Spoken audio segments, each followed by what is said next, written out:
Union carbide वाली दुर्घटना के बारे में सारे देश को ये बताया गया है कि ये अचानक से भोपाल में उनके कारखाने से गैस रिस गई, मिथाइल आइसोसाइनेट, और लोग मर गए। लेकिन उस यूनियन कार्बाइड के काम में बहुत गहरे में उतरा और इस कंपनी के बारे में बहुत केस स्टडी का काम मैंने किया मेरे विद्यार्थी जीवन में। और सच ये है कि भोपाल के कारखाने में 3 दिसंबर 1984 की रात को जो जहरीली गैस निकली थी वो अपने आप नहीं निकली थी, वो बाकायदा एक्सपेरिमेंट किया गया। भोपाल दुर्घटना एक्सीडेंट नहीं था, वो एक एक्सपेरिमेंट था। और वो एक्सपेरिमेंट क्या था? यूनियन कार्बाइड अमेरिका की कंपनी है और दुनिया में ऐसे अमीर देशों की ढेरों कंपनियां हैं जो हथियार बनाती। आपके देश में ये कंपनियां आती हैं, साबुन बेचती हैं, मंजन बेचती हैं, जूते चप्पल बेचती हैं, लेकिन ये कंपनियां अपने अपने देशों में बहुत ज्यादा हथियार बनाती हैं। और अमेरिका जैसे देश की आमदनी का सबसे बड़ा हिस्सा हथियार की बिक्री से आता है। इस देश की पूरी इकोनॉमी, अमेरिका की पूरी अर्थव्यवस्था हथियारों के व्यवसाय पर टिकी हुई। तो हथियारों का व्यवसाय चलना चाहिए, ये उनकी हमेशा की जरूरत रहती। तो हथियारों का व्यवसाय कब चल सकता है? 2 ही तरीके से चलता है। या तो 2 देशों के बीच युद्ध चल रहा हो और उस युद्ध में वो हथियार बेचे जाएं, एक तरीका तो ये होता है। दूसरा तरीका ये होता है कि अगर 2 देशों के बीच ना होकर सारी दुनिया में कोई युद्ध चल रहा हो और उसमें हथियार बेचे जाएं। और आज के जमाने में सारी दुनिया में एक अघोषित युद्ध चल रहा है जिसको आप आतंकवाद कहते हो। ये जो आतंकवाद के लोगों को जो भी लगे हुए हैं उसमें, चाहे वो कश्मीर में हो, चाहे वो आसाम में हो, चाहे नागालैंड में हो, चाहे त्रिपुरा में हो, चाहे मणिपुर में हो, या किसी भी दूसरे देश के हिस्से में हो, इन सारे बड़े बड़े आतंकवादियों को हथियार भेजने का काम ऐसी ही कंपनियां करती हैं। एक बंदूक है, आपने उसका नाम सुना होगा, AK-47। ये जो AK-47 नाम की बंदूक है, ये अमेरिका की कंपनी की बनाई हुई। और ये हिंदुस्तान में कैसे आती है? पहले अमेरिका की कंपनियां उसको चीन में बेचती, चीन उसको पाकिस्तान को देता और पाकिस्तान के माध्यम से फिर हिंदुस्तान में।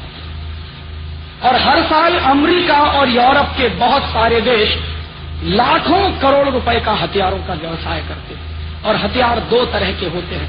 एक तो वो हथियार होते हैं जो बंदूक की तरह के हैं, तो गोला बारूद की तरह के हैं। लेकिन आज की दुनिया में कुछ खतरनाक किस्म के भी हथियार बनते हैं जिनको हम केमिकल बम कहते हैं। और ये जो केमिकल बम होते हैं, वो केमिकल बम तोप के गोले से कुछ भिन्न तरह के होते हैं। उनमें जहरीली गैसें भरी जाती हैं और वो जहरीली गैसें जब बम फटता है तो पूरे वातावरण में फैल जाती हैं और वो वातावरण में जो भी आदमी सूंघेगा उस गैस को वो मर जाता है। तो तोप के गोले से ज्यादा असरकारक होता है केमिकल बम। और अमेरिका की ढेरों कंपनियां केमिकल बम बनाती हैं और उन केमिकल बम को बनाने के लिए 2-3 जहरीली गैसें इस्तेमाल होती हैं। एक गैस है, उसका नाम है फॉस्जीन, दूसरी गैस है, उसका नाम है मिथाइल आइसोसाइनेट, और ऐसी 2-3 और गैसें। तो ये जो भोपाल के कारखाने में गैस निकली थी वो मिथाइल आइसोसाइनेट थी। और मिथाइल आइसोसाइनेट गैस का ये टेस्ट करके देखना हो कि ये कितने लोगों को मार सकती है, ये अमेरिका में नहीं किया जा सकता, क्योंकि अमेरिका में वो मानते हैं कि लोगों की जिंदगी की कीमत बहुत है, इसलिए अमेरिका में नहीं कर सकते। और अमेरिका में ही नहीं कर सकते, अमीर देशों में कहीं भी नहीं कर सकते इस तरह के एक्सपेरिमेंट। कारण क्या है?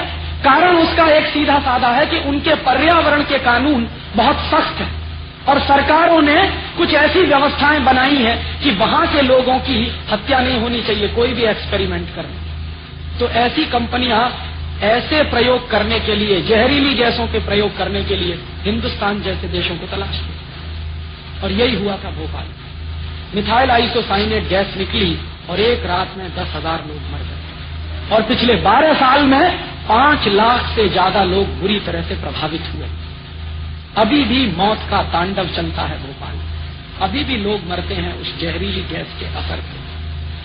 वो उन्होंने बाकायदा खूबसूरत प्रयोग करके देखा, और इसी प्रयोग के बाद फिर अमेरिका की फौजों ने और यूरोप के देशों की फौजों ने केमिकल बम गिराए इराक के ऊपर। जब खाड़ी युद्ध हुआ, खाड़ी युद्ध में वही गैसों के जहरीले बम, वही केमिकल बम उन्होंने गिराए और उनको बराबर उसके परिणाम मिले। लेकिन बम गिराने से पहले के जो प्रयोग किए गए वो हिंदुस्तान जैसों में, ब्राजील जैसे देशों, चिली और कोस्टारिका जैसे देशों, कोलंबिया जैसे देशों, ऐसे गरीब देशों में जहां की सरकारें बिकाऊ होती हैं, वहां पर इस तरह के एक्सपेरिमेंट किए जाते हैं। तो ये जो भोपाल में जो कुछ हुआ था वो ऐसे ही दुर्घटना नहीं, वो हिंदुस्तान के लोगों पर किया गया एक्सपेरिमेंट है।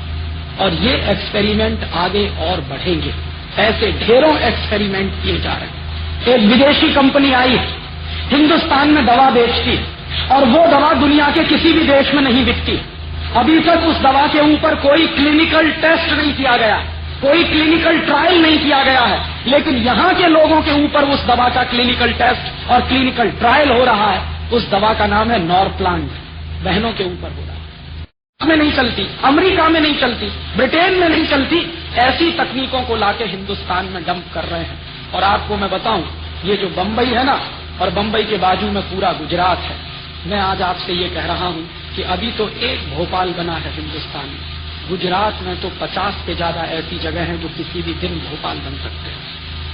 आपको मालूम है इस भोपाल, इस गुजरात की कहानी क्या है? ये गुजरात एक जमाने में कृषि प्रधान प्रदेश था। आज पूरा का पूरा प्रदेश केमिकल इंडस्ट्री वाला प्रदेश बन गया। मैं जब भी बड़ौदा से गुजरता हूं, जब भी भरूच और अंकलेश्वर से मेरी ट्रेन गुजरती है, सिर में चक्कर आने लगता। बड़ौदा के लोग मुझसे बताते हैं, मैं जाता हूं बड़ौदा, पानी वहां का जहरीला हो गया, जमीन के नीचे से निकलने वाला पानी जहरीला हो गया। और ऐसे 60 से ज्यादा प्रोजेक्ट गुजरात में चल रहे हैं। जो टेक्नोलॉजी आई है विदेशों से, वो दुनिया के सारे देशों में रद्द कर दी गई है, बैन कर दी गई है। वो टेक्नोलॉजी गुजरात में लाई गई है।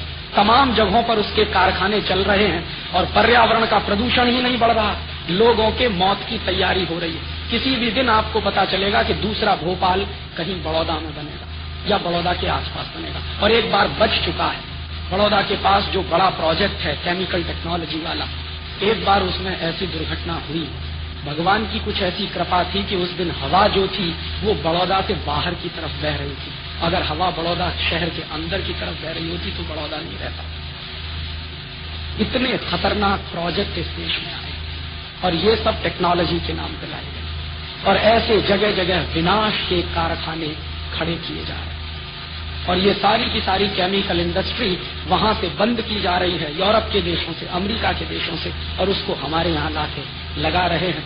मुझे दर्द बहुत है अपने दिल में भोपाल का, क्योंकि 12 साल हो गया है, अभी तक किसी को न्याय नहीं मिला।